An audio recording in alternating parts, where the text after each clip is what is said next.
Dis, mon papy, c'est qui Ginette? Assieds-toi sur mes genoux, ma puce. Simplement écoute. Ma chère Ginette, tu n'es plus là. Ou du moins, je ne le sais pas. C'est mieux ainsi. Tu étais ma prof d'histoire, ma prof de lettres. Tu m'as vacciné contre le poison de l'ignorance et de la vulgarité. Tu m'as donné le goût des idées, de la dialectique et du débat, de la rédaction et de l'effort, de la lecture et de l'écrit.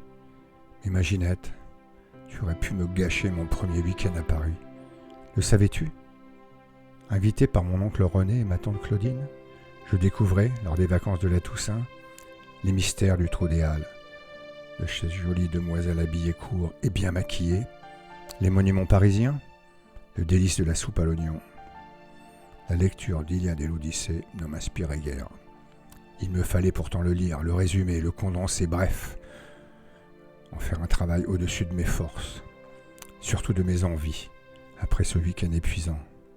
Aussi, pris-je le parti de lire quelques premières pages, passer aux conclusions de ce monument de la littérature hellénistique et d'en écrire ensuite un résumé aussi convaincant que le discours du doyen de l'Académie française lors de la remise de la distinction aux nouveaux membres. Ma copie ne résista pas au coup de boutoir de ta sagacité d'enseignante. Cela me valut tes foudres d'abord, une des plus belles piteuses de mon existence de potage ensuite. L'affront public au premier de la classe qui avait trahi, enfin. Quelque part dans un recoin de mon cerveau d'ado, assez peu boutonneux, je ressentis un vieux sentiment de trahison envers toi.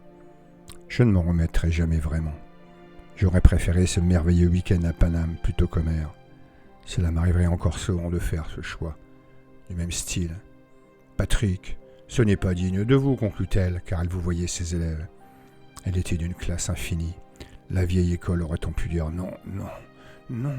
L'école dont nous avons toujours un urgent besoin.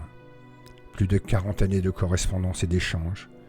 Ma reconnaissance infinie constitue le fertile terreau d'une vie que tu as contribué, Ginette, à construire et à rendre belle. Ginette, tu m'as permis d'ancrer mes racines, de conserver le lien permanent avec ma jeunesse. Pour cet inestimable don, je te remercie affectueusement. Et pardon, Ginette, pour mes conneries de potache.